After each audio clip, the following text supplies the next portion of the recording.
But we really shine in these what you might consider more regional. You know, if you're coming from an airline mindset, what you might think of as a regional flight. That's really our specialty, connecting businesses in West Michigan anywhere they need to go in the greater upper Midwest.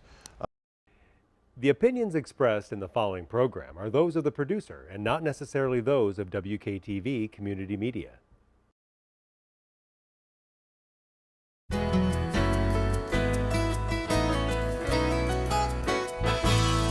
Hello, West Michigan. This is Grand Tap Media Business TV. My name is Pamela Keim, your host. The spirit of the show is to introduce West Michigan to all the businesses, nonprofits, individuals that can help us thrive in our lives. Have you ever gone to the airport and you say to yourself, I cannot believe the system in which we've created here. I can't believe I have to stand in another line. I can't believe how long it takes to go through certain things.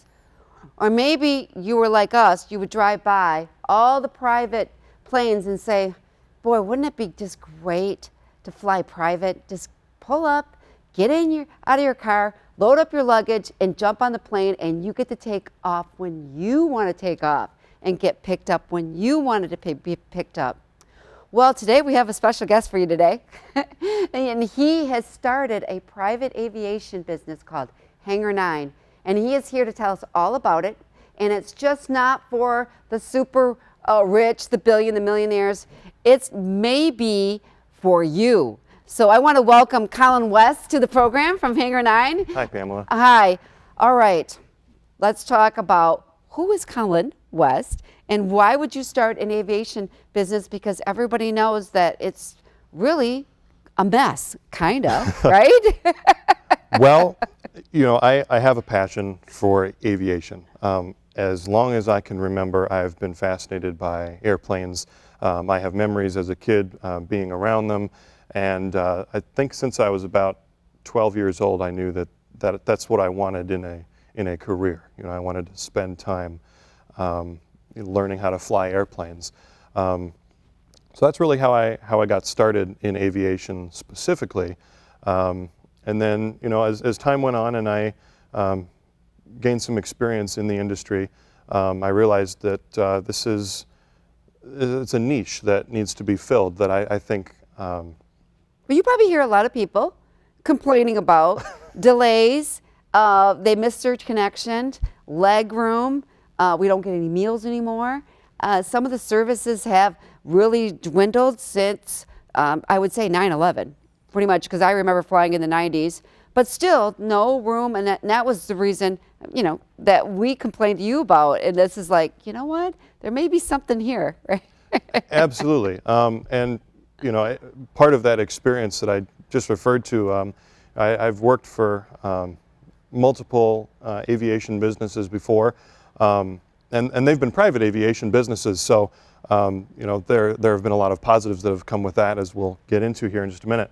But I've also done my fair share of commuting to and from those jobs via airline, and so I personally have also felt a lot of that frustration that came along with missed flights, delays, you know, especially being somebody who needed to be there by X time because I had a trip that was coming up. Correct. You know, dealing with all of the hassle was just frustrating. Well, I will tell you that, you know, that's why David and I wanted to get into, be part of this, because you know David's backstory, so I will share with West Michigan. David is my husband. And he used to be in the toy industry back in his early career, and he was able to fly to places when they needed him because he made more money when he got to his destination than he did, you know, waiting in airports. So once he didn't realize how great that was until he had to start flying commercial. But anyways, he said it's just the only way to kind of fly. And I'm not against flying commercial, whatever, but I do see that since for the last 20 years, the service has gone down and people are more, got to get there 2 hours early. You don't want to miss your connections and running through airports. And I'm sure it's nice that you get to fly people and just drop them off. I mean, you probably see them just getting out, you know, we're here, okay. Right, their day is just beginning and my day just ended, right? Right. I'm in the I live in the transition. What most people consider to be the transition is my mainstay. What other things do you hear from? And I know you started Hangar9, and that was the reason. Share with us other reasons that, because of your experience, why what you were hearing. I mean, was it security? Was it not enough room, so smaller planes, or having to stop at all these cities before they even get? What did you started hearing from people that said, you know what, I think there's going to be a need for this fast? All of the above. I mean, they're really. I mean, that's what you hear most frequently is. More cramped conditions, canceled flights, and having it being very difficult to find an alternative solution because, with the scheduled airline world, their timetables are their timetables. Right. And so you can either be on the plane or you cannot, and it might work for you or it might not. So the demand for flexibility in travel was definitely one of the largest ones, especially when it came to people whose final destinations were not in a major metropolitan area. It's real easy to get on a flight to Chicago or to New York or to Indianapolis, relatively easily because there are a lot of flights that go to those places. But if you're going to, a suburb or a smaller town, maybe where you've got a business, that's a lot of driving for you if you're going to fly commercial or a bus, which has another timetable that you've got to now align yourself with. So there's a lot of logistics that go into it, and it's challenging for people who aren't necessarily ending up in those larger metropolitan areas, or you're connecting a commuter flight, and so that just adds another layer to the potential cancellations or what have you. So that's one of the reasons that people really appreciate private aviation is not only is it on your timetable, but you usually, a lot of people that I talk to actually aren't necessarily aware of this. There are a lot of airports out there. Everybody knows O'Hare, everybody knows JFK, everybody knows Las Vegas, Los Angeles, but throughout the continental United States, there are thousands of other airports that you may have never heard of. They're just behind a fence somewhere that you might drive by every day. And you haven't heard of them because there is no major airline presence there. The facilities aren't big enough for a larger airliner, but they get what we call general aviation traffic in and out of there all day long. And frequently there's an airport closer to where you want to end up than you might think. That is true. And I would say one of the concerns people have too is like, well, I need to rent a car. That's one of the main concerns too. And I said, with the rental car industry, they can drop the rental car right out at the hangar, wherever those small airports that you guys would be flying into. So that kind of saves that, get off the plane, put your luggage in the rental car, and off you go. Sure. And they're closer to their destination as opposed to, we all been through the rental. It's not that it's bad, but there's lines, the same lines that you're dealing with airports, correct? Yeah, absolutely. And these smaller airports are still airports, right? They are designed to facilitate transportation. So what you're saying, these fixed-based operators, the businesses that operate on the field that have these smaller private terminals, you can, not all of them. Obviously, there's quite a bit of variation in the size of the airport and so on, but it's pretty standard to be able to arrange a rental car, for example. Those details are not necessarily left out just because it's a smaller airport. No, I think that's opened up, and of course, Uber has opened up, and all these other things has opened that up. All right, so you have your Hangar9 is located in West Michigan, yes, correct? And why did you choose West Michigan out of the whole state? Because a lot of people don't realize that there's a lot of private airline, or not airlines, but how would you say? There's a lot of private aviation, private aviation in Michigan that people don't even realize. You think California, Chicago, but we're pretty large, right, of an area. Absolutely, and if you're talking about the state of Michigan as a whole, obviously we've got Detroit over on the east side, and that's quite a hub for business aviation. But even on the lakeshore here in West Michigan, as far as the rationale, first of all, it's home for me. It's an area that I'm familiar with, that I really love. Right. But thinking from a strategic standpoint, there's a lot of business and a lot of industry. Chicago, of course, just on the over on the other side of the lake, but even on West Michigan, there's Grand Rapids, Kalamazoo, Holland, right, Lansing, Muskegon, right. So there are a lot of cities right here in West Michigan that have industry that I feel could very much benefit from the private aviation sector. Right. Now, people are thinking jets when I speak to them in the public. I kind of explain how you're reaching, people in that middle range, and why the plane that you have is the best for that price point, right? Sure. That you're in it. So share a little bit about what's the plane, how much is what does it hold, and how we can about the cost. And it's not going to meet for everybody. Tell us who your ideal customer is, and how that customer could even bring people, and you know what I'm saying, and Sure. break the price. Yeah, of course. For them. So we operate, as you say, in a pretty specific niche here that I think works well for what West Michigan has to offer. Right. We operate a cabin class twin engine piston aircraft. And when we say cabin class, I like to tell people it has the amenities of a larger airplane, but as far as airplanes go, it itself is a smaller airplane. It's less expensive to operate. And so that allows us to occupy a market that is outside of when people think of private aviation being private jets. It offers a more affordable option for folks who are interested in the concept of private aviation, being able to leave on your time and go where you want to.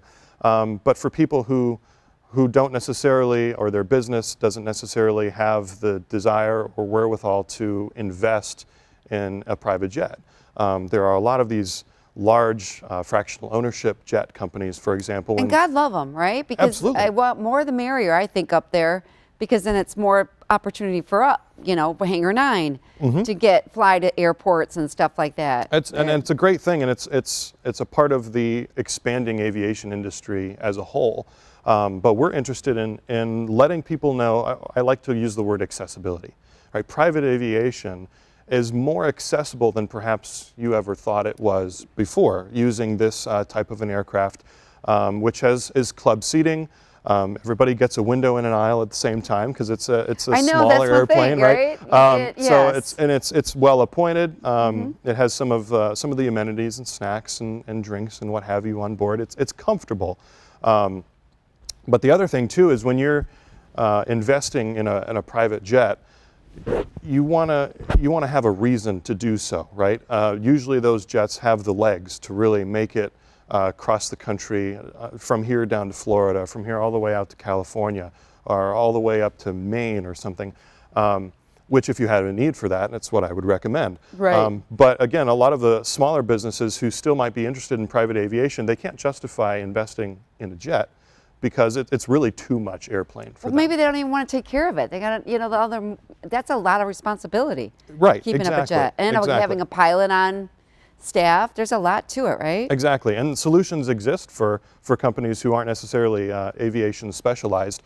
But one of those solutions is what we're offering is charter, right? We maintain the airplane and you benefit from the travel. And our geographic niches, if you will, being based here in West Michigan, we have really easy access to the entire greater Midwest. With our airplane, we can make it with a reasonable load of fuel and people and so on. We can make it really almost all the way down to Atlanta in one shot. In one shot? If everything is favorable. So, of course, everything's on a trip-by-trip basis. That's one of the benefits of private aviation, is that everything can be tailored to your needs. But we really shine in these what you might consider more regional. If you're coming from an airline mindset, what you might think of as a regional flight. That's really our specialty, connecting businesses in West Michigan anywhere they need to go in the greater upper Midwest. Yeah, well, I've always wanted to, and we have talked about this, when we were getting involved with it. Why hasn't? I mean, we landed on the moon in 1969. I was told in school that eventually we were going to go beyond that, right? Here's this kid, oh, this is so cool. And why are we still in the situation we are with having to stand in lines, you know, people having to look, you know, people pride themselves looking for deals for airline. I don't want to do that. I don't have time. For me, for your mark, for us, it's like I don't want to think about that. I don't want to spend my time anymore looking for deals for the great ticket, right? The airline ticket. I got a great airline ticket. I'm like, okay, whatever. But why do you think that private aviation hasn't reached people like us? You know, you're talking, you know, the incomes, the small businesses more easily now after, I don't know, how many years has it been since we've landed on the moon, if you can do your math? I mean, it just seems like we haven't like progressed. Sure. I mean, why is that? That's a good question. I don't claim to know all of the answers. I know that there's definitely a fascination, especially since they deregulated the airlines in the late 70s. All of these low-cost carriers have popped up, and people are doing exactly that. They're looking for the best price or the best deal, but it's often at the expense of, you know, their timetable or their convenience. Right, or it's the red eye, or it's 2 stops. And to me, that is not. That's my time is more valuable now. And you know, as we get older. Yes, well, and that's precisely who we want to reach, is those who realize that their time is their most precious commodity. Exactly. Because, in my opinion, it is. Right. It's something you can't get back. Right, and you, as a young, you know, a young father, and you don't mind going through and stopping at these little sites, right, and let your kids see. I don't want to do that anymore. I did all that. I want to fly over these. It's not that I don't want. They're not valuable, you know, but I just like the idea of flying down, you know, driving down to Florida or driving down Alabama, like, you know, we do going golfing. And it's like we always have to plan, and it's hours packing and things like that. And we just want to get there and start experiencing life. We're halfway through our life, right? Right. And I'll you know, to be really specific, if you are most interested in finding the budget option, you know, we're never going to be the least expensive option, right? If you want to fly Allegiant, that's going to be your preference. Right. But if you have the desire to break into the private aviation market, but you feel like you just can't justify a jet, that's where we come in. Well, we just had a dinner party I was going to share with you last night, and the gentleman that we had at our home does do both, right? And he goes, once you do private aviation flying, you never want to go back. And you can see that. You flew us to Holland when we started into this endeavor, and I thought, yeah, there's just no way I want to go back to an airport and stand in line and go through everything you have to do to get on and be there 2 hours early. It was a nice experience, and that was the plan. It wasn't even a jet. And Dave and I are like, yeah, this is what we want. And okay, so let's talk about your ideal customer, who you're looking for, small business. What else? I mean, you want to give us a price point of somebody's maybe income level is what you see is your ideal client, and break this down, and then I'll also say how you can even come with you know, people on the plane, and you split that cost so it's not per person. Right. So let's talk a little bit about that. Right. Okay. So as you mentioned just now, comfortably, you know, we can fit up to 4 people in our airplane, and that price point doesn't change whether you've got 1 or 4. So that's kind of a nice alternative too. If you have multiple people that you want to be traveling with, you're not worried about every seat that gets occupied is going to increase your rate. It's Yes. The plane's going, and here's how much it costs. So Per hour. I consider that to be an advantage per hour. I do. Correct. I do. Yeah. And to give you a little bit of reference point, you know, a lot of these smaller to mid-sized jets that can be chartered are frequently going for somewhere between, you know, $6,000 and $10,000 an hour to operate, plus additional airport fees and so on. Or sometimes get into it to even be part of some of these. There's a startup. They want money right up front. Right. In order to you know, obtain a membership to a private jet card or some sort of a program like that. That's correct. And even for smaller aircraft that are more comparable in size to ours, but they are sort of still in that realm of turbine airplanes, you're still frequently looking at $4,000 to $6,000 or $7,000 an hour, depending on who's operating the airplane. And what would be yours? What would be yours? So, so for our airplane, we're offering $2,000 an hour. Okay. For the cost of the airplane itself. Right. So if you if you had four people with you, let's just say you're a business, you're going to send your leadership somewhere, Okay. or sales. You tell them $2,000. You know, if you broke that down, right? That's only what, $500 a person. That's not bad, right? To get your leadership, or if you're going on a family trip and you want your family not to go through airports, mom and dad, they have kids. Kids can fit more comfortably. They can sit on the floor. They can, you know, there's all kinds of stuff that you could do, right? Sure. Once you get up in the air. Of course, and of course we're still, you know, having safety in mind. We're still we're still regulated, which is good to know. Once you're up, the kids can move about. Yes, right. yes. There's a lot more flexibility in terms of that. And That's so correct. you can combine business and family if you had to go somewhere and do I some see business. it all the time. Of course, yeah. I've done many trips where the primary purpose of the trip would be for somebody to do a business meeting or something, but his wife comes, or his kids will come along, and they'll end up spending the weekend, and we'll take them back afterwards. And so it ends up being an opportunity for, you know, them as a family to connect in a way that's a lot simpler for them to accomplish than to get everybody through security and get everybody in the terminal and get everybody there 2 hours moving early. parts, right? You get to show up 5 minutes before you have to leave.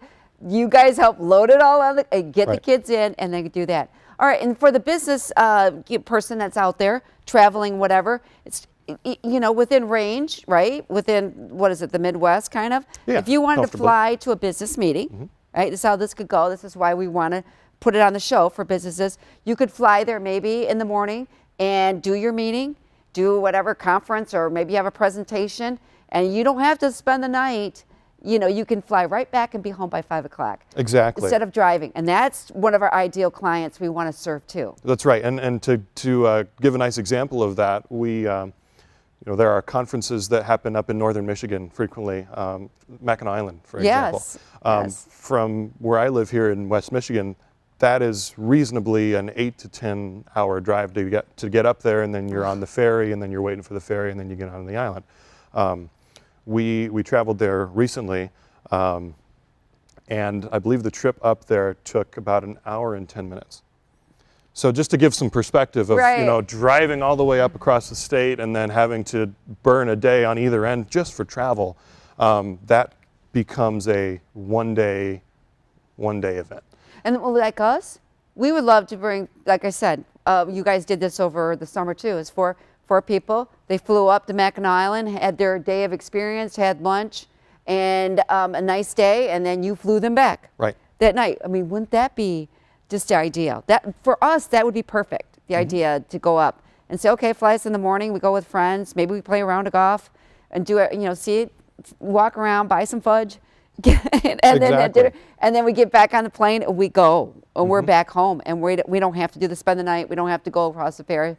I thought that was great, and people took advantage of that over the summer, and when it was beautiful in September, correct? Yes, right. And one of the advantages of being here in West Michigan is we have really easy access to, I'll say, everywhere in West Michigan. It's easy for us to pick you up in Muskegon, or pick you up in Grand Rapids, pick you up in Holland, pick you up even in South Bend, Lansing, if you want to go that far south. Right? Lansing, yeah, absolutely. So there's a lot of flexibility there in not only where you end up, but also where your origin is. You know, if you live in Southwest Michigan, right down in the corner, like Berrien County, like I do, you don't have to drive all the way up to Grand Rapids just to get on an airliner. We can come to you much closer. That is so exciting. Now let's talk about one of the reasons you're on the show. Yes. Let's talk about Pack the Plane. It's Christmas season for anybody watching this, and if you happen to catch this. And you guys are doing something really exciting. So share a little bit about that, Colin. Yes, so... You know, you're going to pack the plane, and you are going to do what with all these toys that we've been collecting here? I have to give credit to Nick Sanderson, who's our CEO. He's done a lot in coordinating this event, as have you, Pamela. Thank you. So Pack the Plane is what we've partnered with UP Kids, which is a nonprofit organization up in the UP of Michigan. And they are coordinating distribution of Christmas gifts to children, especially foster children Yes. who are up in the UP, where there aren't a lot of resources in place, Yeah. right now to be able to facilitate sort of that distribution for underprivileged kids. So we've partnered with UP Kids, and we're going to pack our plane. So we're taking donations of toys like you see here. Yeah. So these are just at some of the various toys that came in points. at WKTV here in the studio. And we've got a box out there We in got the a lobby, huge I believe. box. Yes. So for West Michigan, if you'd love to contribute to toys this season, we're going to have, you will still be able to drop them off at WKTV, or you can send them right to, we'll have the link below, you will send them right to the UP Kids nonprofit. But these are going to be, like Colin was sharing, these are going to be for kids that maybe been pulled out in the middle of the night. You know, they're scared. And, you know, some kids, that's all they think about is Santa all year. And maybe Santa's the only loving person that they have warm feelings about. That we want to make sure that these kids, the UP up there in the Upper Peninsula, for all you people that don't live in Michigan, that means UP means we are used to that. We want kids to be able to have a toy to open up on Christmas Day. And that's why Nick has a heart. You have a young family. Nick has a young family. You have 5 children. Nick has 2 and another one on the way. And you have adopted children. I do. And this is going to be for some adopted children too that are up there because they do not have a lot of resources, correct? Absolutely. But you could just imagine if a kid's thinking Santa's not going to know where I am. They don't understand. They don't understand what's happening to their family. They don't know why they're being pulled out. And maybe they're scared that only home they know is the abusive home. But the state needs to come in and take them out to be safe. And so they got to put them with strangers, even though they're loving strangers. You know what it is to when your first time you adopted a child. Even a good change is scary. traumatic frequently. Yes. And Christmas is here, and we want them at least know, hey, Santa does know where we all are. Good or bad, he has this list, and he knows this child is good. And he didn't, he doesn't understand, so at least they can have a toy. So you can drop those off to us. We'll give you the link below. But all throughout the state, you have been getting people to do this toy drive. Isn't that exciting? Yes, we're excited by the amount of participation. This is the first time that we've done something like this, so you never know. Well, you guys have only been in business, for the last 6 months, so people do understand that. But you guys both have young families, Yes. and know what it is for Christmas, and we really love being a part of that. And you guys did, Nick. I mean, you rescuing dogs and pets. You could bring pets from place to place, and that was a big deal. So you guys do have a lot in the community. All right, before we wrap this up, Colin, I'm so glad we're going to, we will have you back on the show because I know that this is going to take off. I mean, take off where it's going to be Pun easy. intended. Right. But this is going to be more for us to really feel that at our price range that we can fly private aviation. That's what I'm talking about. People don't think they fly by and, oh, that's not for me. Well, that's going to be changing in the next years to come because with you and other, we hope everybody starts all throughout the country the same thing because we do want to, our time is valuable. We don't know what, like as you get older, you don't understand this. And maybe people out there that are older like me understand time is valuable. You're a young guy, you just wait. I can't wait till you get older and like, I understand what Pamela was saying. Yeah, because it starts to go, not every year, it's 10 years. 10 years as you get older. And you want to spend more time with, we want to spend more time with our loved ones, our families, or get our business done and get home and have dinner because that's very important. It is. Is there anything for our audience? Tell us where they can get information. Is there anything that I missed? Because I didn't even look at my questions you said. No, that's great. I appreciate everything, Pamela. You can get in touch with us through our website, which is www.hangar9online.com. That's Hangar, like an airplane hangar. Hangar, the number 9, online.com. You can find the rest of our contact information there, but our phone number as well is 1-833-FLY-HANGAR9, FLYHGR9. Well, they can find you on all the social media Yes. platforms. They can go to the website, the phone number's there. But even share this, West Michigan, share this with people. Maybe you know people that are stressed out. They're traveling so much, they want to be more time with their family, and maybe they're just going to Chicago, Detroit, you know, Minneapolis, you know what I'm saying, St. Louis, or down to Florida. Or maybe you want to fly your grandma down this year and you don't want her to go through the airport. Maybe grandma and grandpa want to go see the family, or they want to come home for a wedding. That's the dilemma a lot of people have when they go away for the winter. It's like, that means I have to fly all the way back home for that. And you could pick them right up and drop them right off. Right, right. Take them right back. If your time is your most valuable asset, that's where we come in. All right, I want to thank Colin West, co-owner of Hangar9, and of course Nick Sanderson we'll have on the show too. Absolutely. The other one, I want that. So this is Pamela Keim from Grand Tap Media. We'll catch you next time. Take care. Thanks.